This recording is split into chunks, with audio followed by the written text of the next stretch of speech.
Okay, um, I think I'm recording and hopefully I have the right audio levels here. This is my first time using, excuse me, Screencast-O-Matic, and it was quite the process. I have a Mac computer that only has about 8 gigabytes of memory left on it, so as you can imagine, it's running at a snail's pace.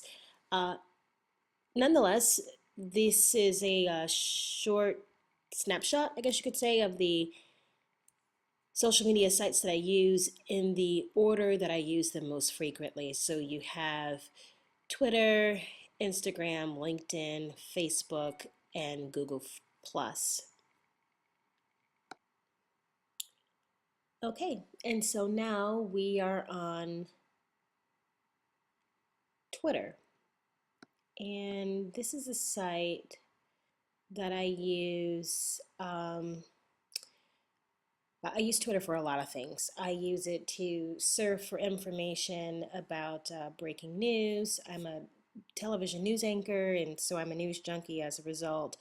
I use it to tweet out information that is interesting to me, and I also use it to follow people that I think are interesting. So I'm going to go to my following, and this is just a sample of the people that I'm following. Let me see if I can move this over a little bit closer here.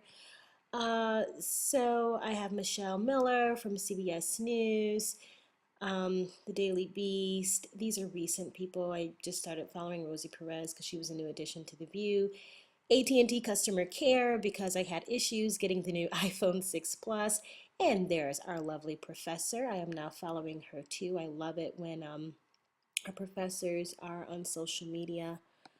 I'm also following my alma mater, Michigan State.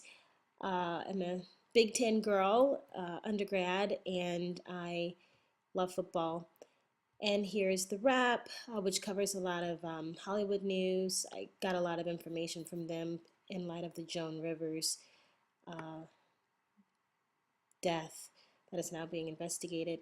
So that's a look really quickly at Twitter and who I'm following and my Twitter page. And as you can see, I have 15,000 tweets, so I tweet a lot.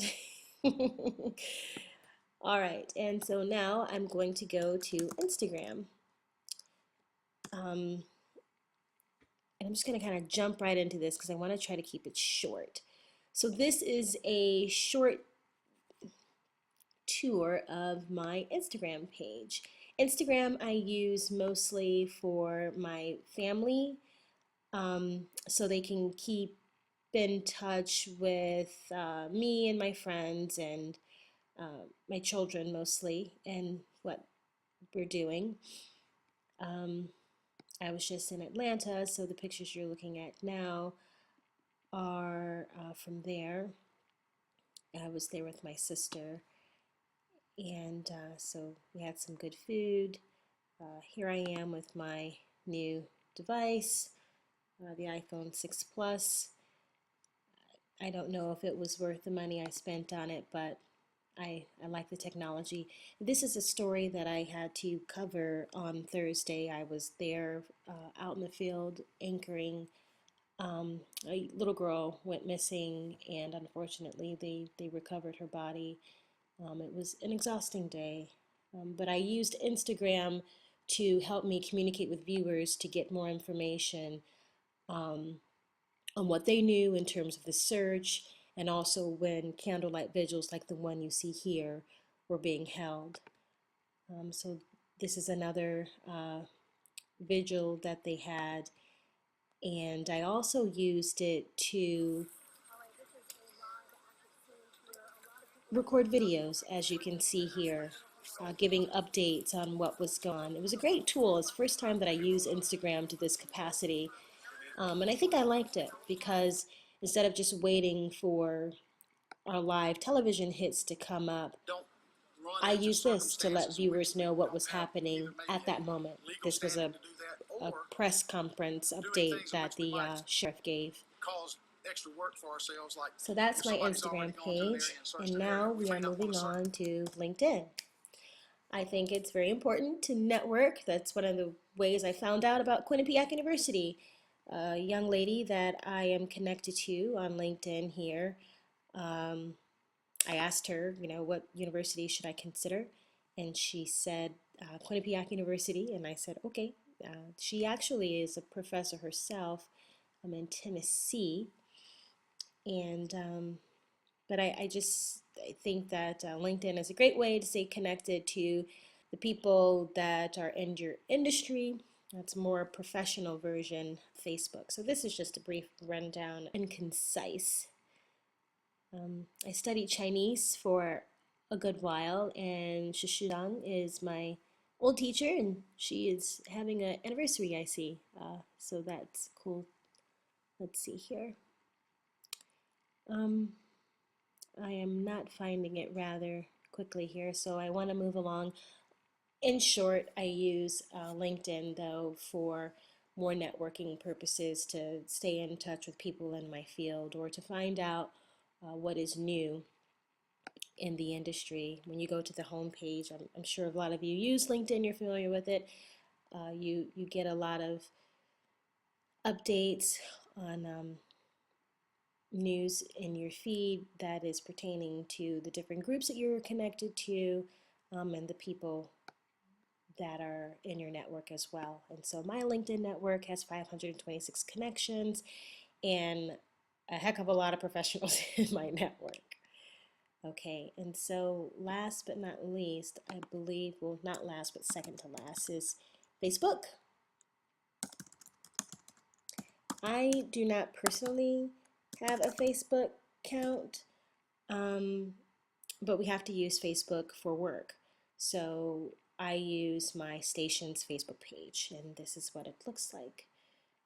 We have what's called the Tonight's Talker, and we post that on there. It's, in general, a hot topic where we are looking for feedback from our viewers to get their opinion on a subject that is controversial or informative. I'm trying to scroll down to the last talker that we posted. They typically garner a great response.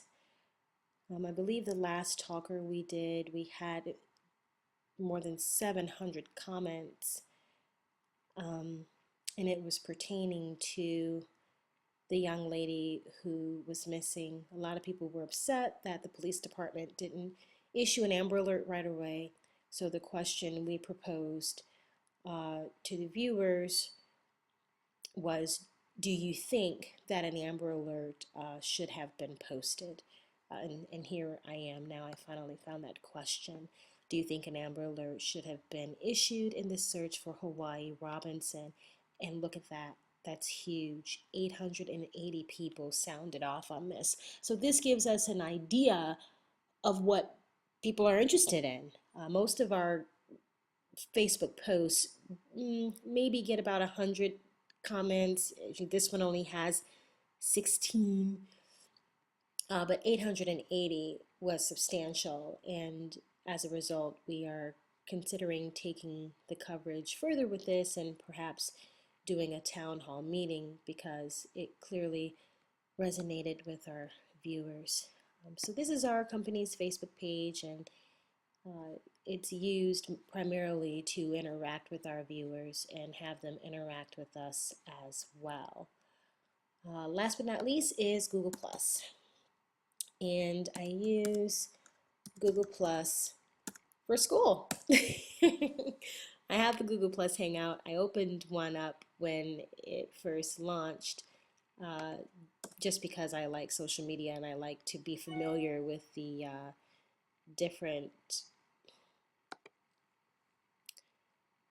outlets. But the more and more I used it, I found that I didn't really have a lot of friends that were using it, so I stopped. And this is my Google Plus page. It's going to be rather bare. Let's see here. We have a lot of classes. in my other class, so I use it for that, and now my computer is hung up. And now I'm getting a loading message here, so hopefully it is doing just that. While the information loads, I'm just going to tell you what I use this site for. Once again, I use it for school, for Google Hangouts. Those are video calls where you can talk to a lot of people at once. It's a little different in that regard with Skype, which only recently allowed you to start doing video conference calls.